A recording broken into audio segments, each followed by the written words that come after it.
Alors, si vous avez des dizaines d'images JPEG et que vous voulez les transformer en PSD, il faut utiliser évidemment dans Photoshop un système qui s'appelle fichier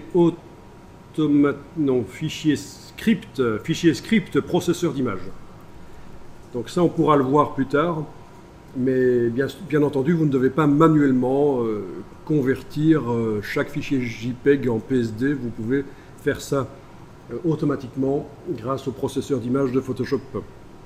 En moins d'une minute, il peut vous convertir des centaines de fichiers JPEG. Ça dépend évidemment de la taille des fichiers et de la puissance de l'ordinateur. Autre chose, si vous avez déjà utilisé des dizaines d'images JPEG dans InDesign, vous n'allez pas devoir non plus sélectionner chaque image et faire fichier importé pour remplacer ça par la version PSD. Vous avez une fonctionnalité dans la palette lien qui s'appelle rééditer l'extension de fichier.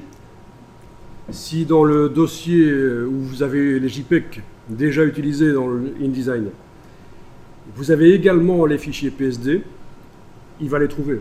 Il va remplacer dans le document tous les JPEG par des PSD automatiquement en un clin d'œil, en 30 secondes ça va être fait, même si vous avez utilisé des centaines de JPEG. D'une manière générale, on ne fait pas de choses répétitives et ennuyeuses dans la mise en page, dans les logiciels Adobe en général. Il y a toujours des solutions pour automatiser les tâches répétitives. Il faut juste se renseigner, ça vaut parfois la peine d'arrêter le boulot et d'aller voir sur Google pour trouver une solution, et après on gagne plein de temps.